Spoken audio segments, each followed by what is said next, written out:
यह तो सभी जानते हैं कि भगवान परशुराम जी ने 21 बार दुष्ट शासकों का पृथ्वी से अंत किया था। लेकिन इस घटना की शुरुआत कैसे हुई थी, यह बात आज हम आपको बताते हैं। कौरवों और पांडवों से भी हजारों साल पहले चंद्रवंश की एक शाखा है वंश, जिसमें एक बहुत प्रतापी राजा हुए थे जिनका नाम था अर्जुन। इन्हें दो अन्य नामों से भी जाना जाता था, कार्तवीर्य अर्जुन और सहस्त्रबाहु अर्जुन। इनकी 1000 भुजाएं थीं। इन्होंने भगवान विष्णु जी के अंश अवतार भगवान दत्तात्रेय जी की बहुत सेवा की थी। इससे भगवान दत्तात्रेय जी से इन्होंने 1000 भुजाओं का वरदान प्राप्त किया था। यह भुजाएं सामान्य तौर पर अदृश्य रहती थीं, लेकिन जब भी इन्हें आवश्यकता होती थी युद्ध के मौके पर, तो यह अपनी कामना से उन भुजाओं को प्रकट कर सकते थे। दत्तात्रेय जी ने प्रसन्न होकर इन्हें और भी बहुत सारे वरदान दिए, जिसकी वजह से इनके पास धन, बल, तेजस्विता और बहुत सारी अद्भुत सिद्धियां प्राप्त हो गई थीं। कार्तवीर्य अर्जुन बहुत बलवान, प्रतापी और प्रसिद्ध राजा थे। माहिष्मती नगर इनकी राजधानी हुआ करती थी, जो वर्तमान समय में उज्जैन के आसपास का क्षेत्र कहलाता है। महाबली रावण को इन्होंने भी एक बार पराजित किया था।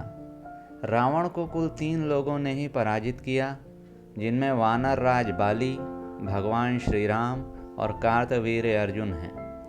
एक बार सहस्त्रबाहु अर्जुन बहुत ही सुंदर स्त्रियों के साथ नर्मदा नदी में जल क्रीड़ा कर रहे थे। उस समय अपनी 1000 भुजाओं का प्रभाव दिखाने के लिए इन्होंने बाहों से ही नर्मदा नदी का प्रवाह रोक दिया था। इससे नर्मदा नदी की धारा उल्टी बहने लगी और वहीं जंगल में रावण का भी शिविर लगा हुआ था। तो नदी की धारा उल्टी बहने से रावण का शिविर उस पानी के दायरे में आ गया और डूबने लगा। इससे रावण को बहुत ही आश्चर्य हुआ और वह अपने को बहुत बड़ा वीर मानता था।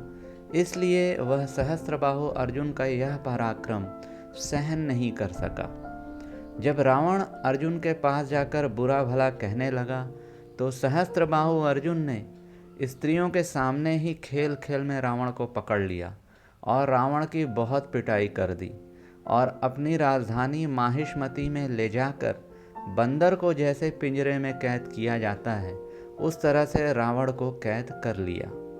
उस समय ना तो रावण में और ना उसके बड़े बड़े सेनापतियों में ही ऐसा साहस हो सका कि सहस्त्रबाहु की कैद से वह बाहर निकल जाए।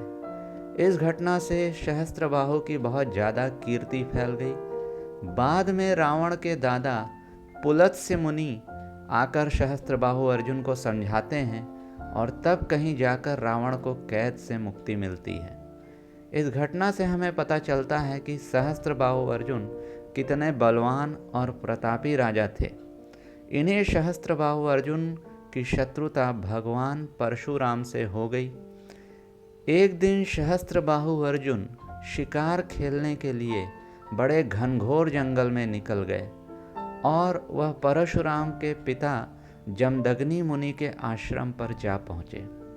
जमदग्नि मुनि के आश्रम में एक कामधेनु गाय थी, जो सारे इच्छाओं की पूर्ति कर देती थी।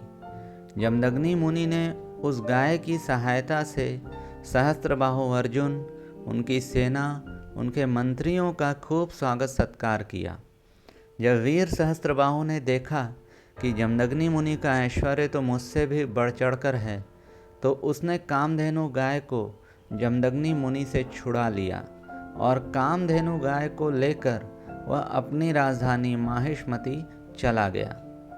जब सब चले गए, तब परशुराम जी, जो कि उस समय आश्रम पर नहीं थे, आश्रम पर आए और उन्होंने सहस्त्रबाहु अर्जुन की दुष्टता का पूरा वृत्तांत सुन लिया।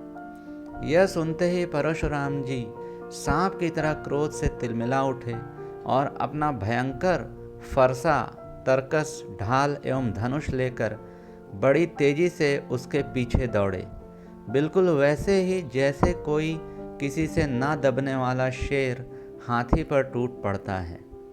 सहस्त्रबाहु अर्जुन अभी अपने नगर में प्रवेश कर ही रहा था कि उसने देखा कि परशुराम जी बड़े वेग से उसी की ओर झपटे आ रहे हैं। उस समय भगवान परशुराम जी की बड़ी ही विलक्षण झांकी थी। वह हाथ में धनुष बाण और फरसा लिए हुए थे, शरीर पर काला मृगचर्म धारण किए हुए थे और उनकी जटाएं सूर्य की किरणों के समान चमक रही थीं। उन्हें देखते ही सहस्त्रबाहु अर्जुन ने वीर सेनापतियों से सजी हुई 17 अक्षौणी सेना भेज दी। भगवान परशुराम ने बात की बात में अकेले ही उस सारी सेना को नष्ट कर दिया। भगवान परशुराम की गति वायु के समान थी। वह बस शत्रु की सेना को काटते ही जा रहे थे। जहाँ जहाँ वे अपने फरसे का प्रहार करते, वहाँ वहाँ सारथी और वाहनों के साथ बड़े बड़े वीरों की बाहें, जांघें और कंधे कट कट कर पृथ्वी पर गिरते जाते थे। जब परशुराम जी ने बहुत सारे वीरों का संहार कर दिया तो सहस्त्रबाहु अर्जुन ही उनका सामना करने के लिए सामने आया। सहस्त्रबाहु अर्जुन ने एक साथ अपनी 1000 भुजाओं से 500 धनुषों पर बाण चढ़ाया और परशुराम जी पर छोड़ दिए। परंतु परशुराम जी तो समस्त शस्त्रधारियों के सर्वोच्च थे। उन्होंने अपने एक धनुष पर छोड़े हुए बाणों से ही एक साथ सबको काट डाला। इसके बाद कार्तवीर्य अर्जुन और परशुराम जी में बड़ा भयंकर युद्ध होने लगा, क्योंकि दोनों ही बड़े बलवान थे। लेकिन परशुराम जी ने कार्तवीर्य अर्जुन की सारी भुजाओं को अपने फरसे से काट डाला और भुजाएं काटने के बाद उसके सर को भी धड़ से अलग कर दिया। इस तरह से एक बहुत बलवान और वीर प्रतापी राजा को परशुराम जी ने मार दिया। जैसे ही राजा की मृत्यु हुई, उनके सारे सैनिक, सेनापति और अर्जुन के 10,000 लड़के यह सबके सब डर के मारे भाग गए। परशुराम जी अपनी कामधेनु गाय को लेकर आश्रम वापस आ गए और अपने पिताजी को सौंप दिया और उन्हें सारा वृत्तांत बता दिया। सारी घटना सुनने के बाद परशुराम जी के पिताजी प्रसन्न होने की जगह दुखी हुए। उन्होंने कहा कि यह आपने ठीक नहीं किया परशुराम, आपने एक सार्वभौम राजा की हत्या कर दी और राजा की हत्या ब्राह्मण की हत्या से भी बढ़कर मानी जाती है। इसीलिए अपने पिता की आज्ञा लेकर परशुराम जी 1 वर्ष तक विभिन्न तीर्थों में घूमते रहे और भगवान के नाम का स्मरण करते रहे, जिससे कि उनके द्वारा किए गए पाप से उनकी मुक्ति हो सके। इसके बाद वह अपने आश्रम लौट आए। वहीं दूसरी तरफ सहस्त्रबाहु अर्जुन के जो लड़के परशुराम जी से हार कर भाग गए थे, उन्हें अपने पिता के वध की याद निरंतर बनी रहती थी। कहीं एक क्षण के लिए भी उन्हें चैन नहीं मिलता था। एक दिन की बात है, जब परशुराम जी अपने भाइयों के साथ आश्रम से बाहर गए हुए थे, तो अवसर पाकर सहस्त्रबाहु अर्जुन के लड़के वहां आ पहुँचे और उस समय परशुराम जी के पिता महर्षि जमदग्नि अग्निशाला में बैठे हुए थे और वह भगवान के चिंतन में मग्न थे। उन्हें बाहरी दुनिया की कोई भी सुध नहीं थी। उसी समय उन लड़कों ने जमदग्नि ऋषि को मार डाला। उन्होंने पहले से ही यह पाप करने की योजना बना रखी थी। हालांकि परशुराम की माता रेणुका देवी ने उन लोगों से बड़ा निवेदन किया, बड़ी प्रार्थना की, लेकिन उन लोगों ने उनकी एक ना सुनी। उन लोगों ने बलपूर्वक महर्षि जमदग्नि का सिर काट लिया और उसे अपने साथ ले गए। परशुराम की माता रेणुका बड़े ही दुख में तेज तेज रोने लगी और वह परशुराम बेटा, परशुराम जल्दी आओ ऐसा कहकर पुकारने लगी। जब परशुराम आश्रम आए और यह पूरा घटनाक्रम उन्हें दिखाई दिया तो उनका क्रोध के मारे पागलों जैसा हाल हो गया। उन्होंने अपने पिता का शरीर भाइयों को सौंप दिया और स्वयं हाथ में फरसा उठाकर उन क्षत्रियों का संहार कर डालने का निश्चय किया। परशुराम जी माहिष्मती नगरी में पहुंच गए और वहां जाकर सहस्त्रबाहु अर्जुन के पुत्रों के सिरों से नगरों के बीचों बीच एक बड़ा भारी पर्वत खड़ा कर दिया। सहस्त्रबाहु अर्जुन के पुत्रों के रक्त से एक बड़ी भयंकर नदी बह निकली, जिसे देखकर किसी का भी हृदय भय से कांप उठता था।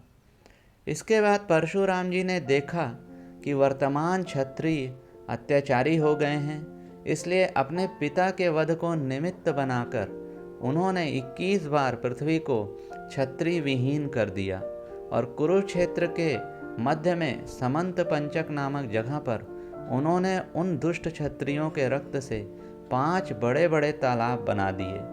परशुराम जी ने अपने पिताजी का सिर लाकर उनके धड़ से जोड़ दिया और यज्ञ द्वारा भगवान का पूजन किया।